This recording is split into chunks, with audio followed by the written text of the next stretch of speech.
जय हिंद। इस वीडियो में हम लोग बिहार बोर्ड द्वारा जो सामाजिक विज्ञान का जून महीने में मंथली टेस्ट लिया गया है उसके ऑब्जेक्टिव क्वेश्चन को हम लोग सॉल्व करने वाले हैं। जो भी ऑब्जेक्टिव पूछे गए हैं मंथली टेस्ट में जून माह में उसी को हम लोग सॉल्व करेंगे।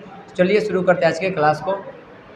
पहला सवाल था कि क्रीमिया युद्ध में किसकी पराजय हुई थी? अमेरिका की, रूस की, ब्रिटेन की या जापान की? तो क्रीमिया युद्ध में यहाँ पे रूस की पराजय हुई थी। हम लोग को पता है कि क्रीमिया युद्ध जो है वो 1854 से 1856 तक चला था और इस युद्ध में एक तरफ फ्रांस था, ब्रिटेन था, उसके बाद तुर्की था और एक और था जिसका नाम है सार्डिनिया। तो ये चार एक तरफ थे और इसके दूसरे तरफ था रूस। तो क्रीमिया के युद्ध 1854 से 1856 तक लड़ा गया था। इस युद्ध में फ्रांस, ब्रिटेन, तुर्की, सार्डिनिया एक तरफ और रूस दूसरी तरफ था और इस युद्ध में रूस की पराजय हुई थी, यानी कि बी इसका सही जवाब हो जाएगा। बोल्शेविक क्रांति किस नाम से जानी जाती है? फरवरी क्रांति, मार्च की क्रांति, अक्टूबर क्रांति या नवंबर क्रांति? तो देखिए, बोल्शेविक क्रांति को हम लोग अक्टूबर की क्रांति के नाम से भी जानते हैं। जब पढ़े थे हम लोग चैप्टर तो उसमें बताए थे कि यहाँ पे रूस में दो कैलेंडर चलता है, एक है जूलियन कैलेंडर और एक है ग्रेगोरियन कैलेंडर। तो जूलियन कैलेंडर के अनुसार देखा जाए तो जूलियन कैलेंडर से बोल्शेविक क्रांति हुआ था 25 अक्टूबर 1917 को, यानी कि जूलियन कैलेंडर से यह घटना 25 अक्टूबर 1917 को घटित हुआ था। ऐसे ग्रेगोरियन कैलेंडर से 7 नवंबर को हुआ था, लेकिन 25 अक्टूबर 1917 में यह घटना घटित होने के कारण बोल्शेविक क्रांति को हम लोग अक्टूबर क्रांति के नाम से भी जानते हैं। तो इसका सही जवाब हो जाएगा सी, बोल्शेविक क्रांति को हम लोग अक्टूबर क्रांति के नाम से भी जानते हैं। सोवियत संघ का विघटन कब हुआ? सोवियत संघ का विघटन 1980 में हुआ था या 85 में या 91 में या 95 में? तो सोवियत संघ का विघटन 1991 में हुआ था। सी इसका सही आंसर है। 1917 की रूसी क्रांति के समय किस जार का शासन था? जब 1917 में रूस की क्रांति हुई थी तो उस टाइम वहाँ के शासक कौन था? जार निकोलस प्रथम या जार निकोलस द्वितीय या पीटर महान या इनमें से कोई नहीं? तो जब 1917 की रूसी क्रांति हुई थी तो उस समय जार निकोलस द्वितीय रूस का सम्राट था। इसका सही जवाब है बी, निकोलस द्वितीय। लेनिन का उत्तराधिकारी कौन बना? देखिए, हम सभी को पता है कि लेनिन की मृत्यु जो है वो 1924 में हो जाता है और फिर इसके पद के लिए यहाँ पे होता है कि कौन इसके पद को धारण करेगा, मतलब इसका स्थान कौन लेगा। तो यहाँ पे ऑप्शन है कि इसका उत्तराधिकारी कौन बनता है, रूजवेल्ट, ट्राटस्की, स्टालिन या क्रेसेंकी? तो इसका सही जवाब है सी, स्टालिन ही यहाँ पे लेनिन का उत्तराधिकारी बनता है, यानी कि लेनिन के बाद स्टालिन ही वहाँ का शासक बनता है। ब्रेस्ट-लिटोव्स्क की संधि किन देशों के बीच हुई थी? रूस और जर्मनी के बीच या रूस और फ्रांस के बीच, रूस और इंग्लैंड के बीच या रूस और इटली के बीच? तो ब्रेस्ट-लिटोव्स्क की जो संधि है वो रूस और जर्मनी के बीच हुआ था और ये जो संधि है वो हुआ था 3 मार्च 1918 को किया गया था। तो ब्रेस्ट-लिटोव्स्क की संधि 3 मार्च 1918 को लेनिन द्वारा जर्मनी के साथ किया गया था। इसका पूरा अगर देखें तो ब्रेस्ट-लिटोव्स्क की संधि जो है वो रूस और जर्मनी के बीच हुआ था। यह संधि 3 मार्च 1918 को हुआ था और लेनिन के द्वारा ये संधि किया गया था। तो इसका सही जवाब 6 नंबर क्वेश्चन का ए हो जाएगा, रूस और जर्मनी। रूस में जार का अर्थ क्या होता है? पीने का बर्तन, पानी रखने का मिट्टी का पात्र या रूस का सामंत या रूस का सम्राट? तो रूस में जार का मतलब होता है रूस का सम्राट। तो डी इसका सही जवाब हो जाएगा। निम्नलिखित में से किस देश में संघात्मक शासन व्यवस्था है? अमेरिका में, स्विट्ज़रलैंड में, ऑस्ट्रेलिया या इनमें सभी में। तो देखिए इन तीनों देशों में और हमारे भारत में भी यहाँ पे संघात्मक शासन व्यवस्था है। इसलिए 8वें नंबर क्वेश्चन का सही जवाब हो जाएगा डी, इनमें से सभी। संयुक्त राज्य अमेरिका, स्विट्जरलैंड, ऑस्ट्रेलिया इन सभी जगहों पे संघात्मक शासन व्यवस्था है। बिहार में सर्वप्रथम किस नगर निगम की स्थापना हुई? दरभंगा की, आरा की, पटना की या भागलपुर की?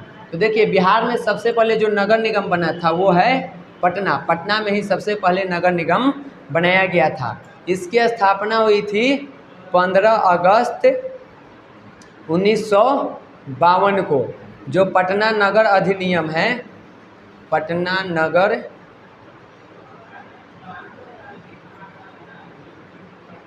अधिनियम 1991, तो पटना नगर अधिनियम 1991 के तहत इसकी स्थापना 15 अगस्त 1952 को की गई थी। इसको हम एक बार फिर से देख लेते हैं।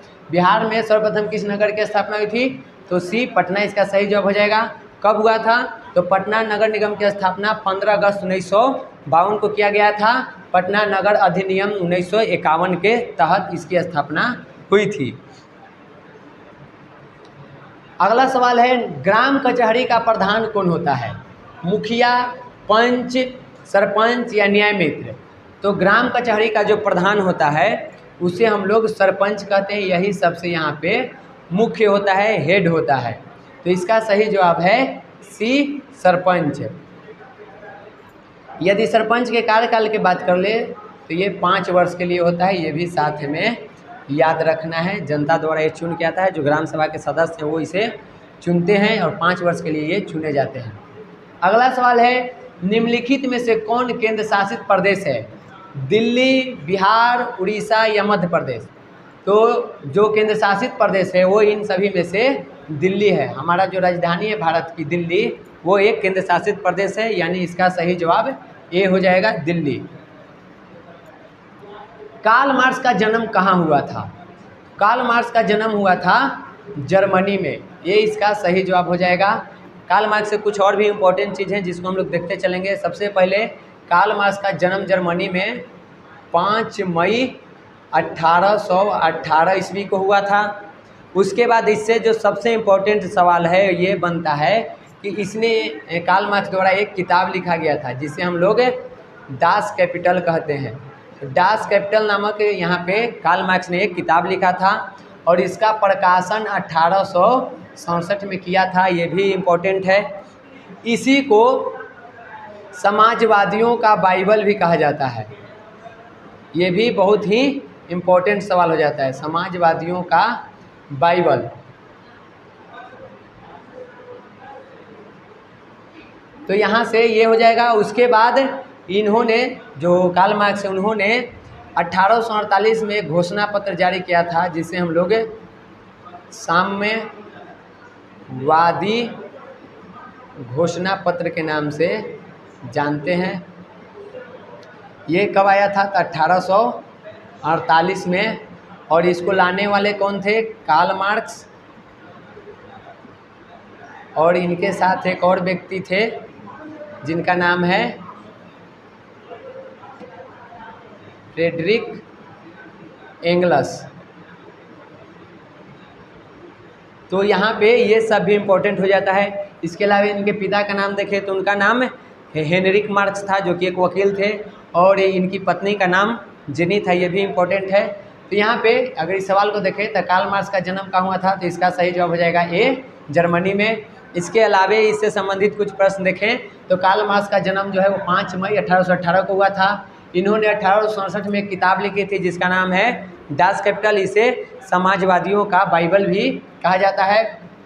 उसके बाद 1848 में कार्ल मार्क्स और इनके एक मित्र थे फ्रेडरिक एंगल्स, इन दोनों ने मिल करके साम्यवादी घोषणा पत्र भी जारी किए थे। तो ये सभी यहाँ से इम्पोर्टेंट सवाल कार्ल मार्क्स से बनते हैं।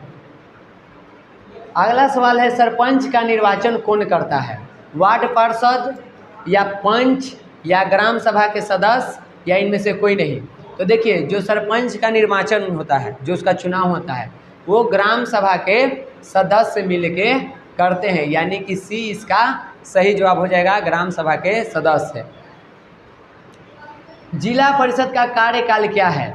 2 वर्ष, 3 वर्ष, 5 वर्ष, या ये निश्चित नहीं है, हमेशा चलते रहता है या कभी भी गिर सकता है। तो जिला परिषद का जो कार्यकाल है वो मुख्य रूप से यहाँ पे 5 वर्ष के लिए होता है, यानी कि सी इसका सही जवाब हो जाएगा।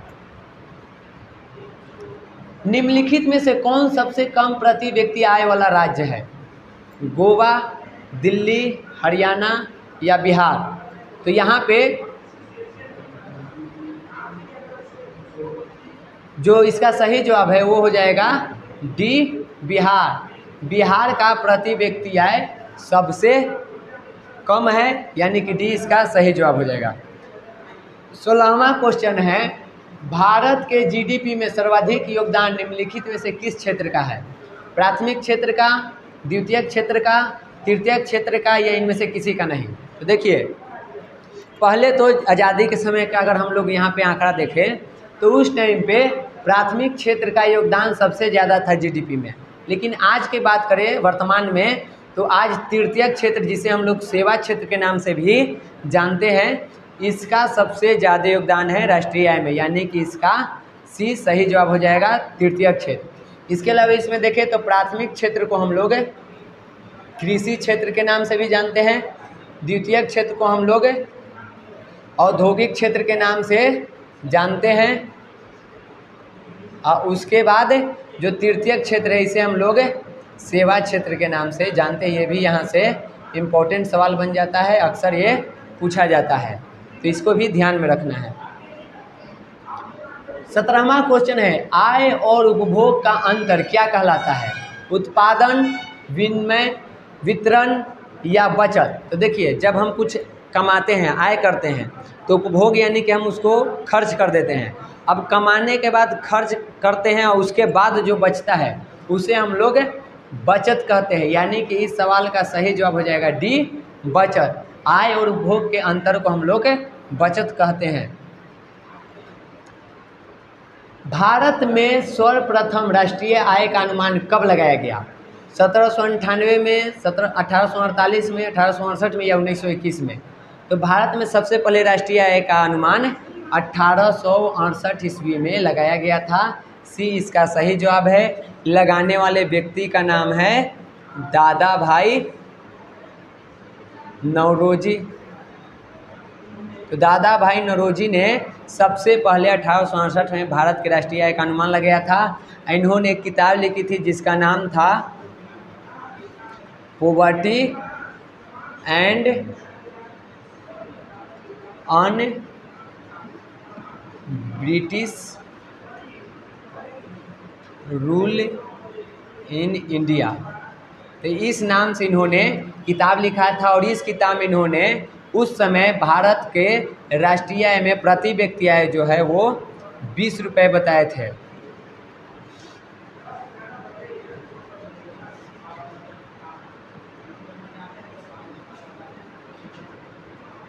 तो यहाँ से देखिए, पहला सवाल है कि भारत में राष्ट्रीय आय का अनुमान सबसे पहले कब लगाया गया था? तो भारत में राष्ट्रीय आय का अनुमान सबसे पहले 1868 में लगाया गया था, ये हो गया। इससे संबंधित कुछ सवाल देखें तो ये अनुमान लगाने वाले व्यक्ति का नाम दादा भाई नौरोजी था, जिन्होंने 1868 में इसका अनुमान लगाया था।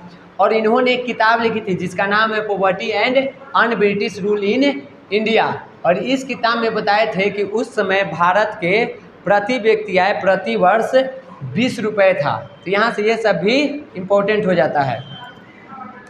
अगला सवाल है कि भारत में राष्ट्रीय आय के आंकलन के लिए निम्नलिखित में से कौन सी संस्था उत्तरदायी है? यानी कि भारत में जो राष्ट्रीय आय का पूरा डाटा जो तैयार किया जाता है वो कौन करता है? केंद्रीय सांख्यिकी संगठन, या भारतीय रिजर्व बैंक, या भारतीय स्टेट बैंक, या इनमें से सभी? तो भारत में राष्ट्रीय आय का जो आंकलन है वो केंद्रीय सांख्यिकी संगठन द्वारा किया जाता है। ये इसी को ये जिम्मेदारी मिली है, यही इसके लिए उत्तरदायी है। इसका सही जवाब हो जाएगा ए। इसकी स्थापना 1951 में की गई थी, यहाँ से ये भी याद रखना है। गरीबी के दुष्चक्र की अवधारणा के प्रतिपादक कौन है? यानी कि गरीबी के दुष्चक्र के जो सिद्धांत दिए थे वो देने वाले व्यक्ति का नाम क्या है? नर्क्स यानी कि रेगनर नर्क्स, या मार्शल, या पीगू, या केन्स। तो जो गरीबी के दुष्चक्र का जो सिद्धांत दिए थे उस व्यक्ति का नाम है रेगनर नर्क्स, यानी कि ये इसका सही जवाब हो जाएगा। इन्होंने ही गरीबी के दुष्चक्र का सिद्धांत दिया था। भारत में सबसे पहले राष्ट्रीय आय का अनुमान किसने लगाया था? तो अभी हम लोग पढ़े कि भारत में सबसे पहले राष्ट्रीय आय का अनुमान लगाने वाले व्यक्ति का नाम दादा भाई नौरोजी था, यानी कि इसका सही जवाब हो जाएगा। सर्वोत्तम कोयले का प्रकार है, यानी कि कोयले के सबसे सर्वोत्तम प्रकार को क्या कहते हैं? एंथ्रासाइट, पीट, लिग्नाइट, या बिटुमिनस। तो कोयला का जो सर्वोत्तम प्रकार है उसे हम लोग एंथ्रासाइट कहते हैं, ये इसका सही जवाब हो जाएगा। प्राकृतिक गैस निम्नलिखित में से किस खनिज के साथ पाया जाता है? यूरेनियम के साथ, चूना पत्थर के साथ, पेट्रोलियम के साथ, या कोयला के साथ? तो जो प्राकृतिक गैस है वो पेट्रोलियम के साथ पाया जाता है। तो यहाँ पे जो ऑप्शन है ऐसे बी होगा, लिखने में थोड़ा मिस्टेक हो गया ऊपर नीचे, तो बी जो ऑप्शन था पेट्रोलियम वो सही जवाब हो जाएगा। पेट्रोलियम के साथ ही ये पाया जाता है। निम्नलिखित में से कौन दक्षिण भारत की सबसे बड़ी नदी घाटी परियोजना है? तुंगभद्रा, चंबल, शरावती, या हीराकुंड? तो दक्षिण भारत की जो सबसे बड़ी नदी घाटी परियोजना है उसका नाम है तुंगभद्रा। ये तुंगभद्रा नदी पर स्थित है, तो ये इसका सही जवाब हो जाएगा। 25वां क्वेश्चन है कि दुधवा राष्ट्रीय उद्यान कहाँ है? पश्चिम बंगाल में, उत्तर प्रदेश में, हिमाचल प्रदेश, या बिहार में? तो दुधवा राष्ट्रीय उद्यान उत्तर प्रदेश में स्थित है, सी इसका सही जवाब होगा। एल्युमिनियम बनाने के लिए किस खनिज की आवश्यकता होती है? मैंगनीज की, लोहा की, टिन की, या बॉक्साइट की? तो हम सभी को पता है कि एल्युमिनियम का जो अयस्क है वो बॉक्साइट है, यानी कि एल्युमिनियम बनाने के लिए हम लोग को बॉक्साइट की आवश्यकता पड़ती है, डी इसका सही जवाब है। प्राकृतिक संसाधनों के संरक्षण हेतु 1968 में कौन सा कन्वेंशन हुआ था? तो प्राकृतिक संसाधनों के संरक्षण हेतु 1968 में अफ्रीकी कन्वेंशन हुआ, या वेटलैंड्स कन्वेंशन हुआ, या आगरा कन्वेंशन हुआ था, या इनमें से कोई नहीं। तो इसके प्राकृतिक संसाधनों के संरक्षण के लिए यहाँ पे वेटलैंड्स कन्वेंशन किया गया था। इसका सही जवाब बी हो जाएगा, वेटलैंड्स कन्वेंशन।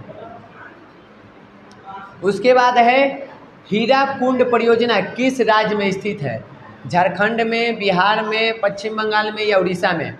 तो हीराकुंड परियोजना जो है वो उड़ीसा राज्य में स्थित है।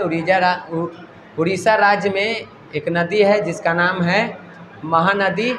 इसी नदी पे हीराकुंड बांध को बनाया गया है। तो सवाल ये भी पूछा जाता है कि हीराकुंड बांध किस नदी पे है?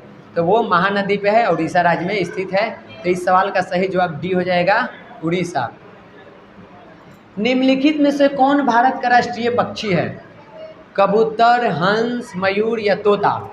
तो हम सभी को पता है कि भारत का राष्ट्रीय पक्षी मयूर को, यानी कि मोर को कहा जाता है। तो इसका सही जवाब हो जाएगा सी, मयूर अथवा मोर भी इसे कहते हैं। आज का अंतिम सवाल है कि टैक्सोल का उपयोग निम्नलिखित में से किस में होता है? यानी कि टैक्सोल का उपयोग हम किस चीज़ में करते हैं?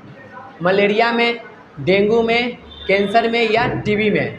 तो टैक्सोल नामक ये जो चीज़ है उसका उपयोग कैंसर के इलाज में किया जाता है। तो इसका सही जवाब हो जाएगा सी, कैंसर में।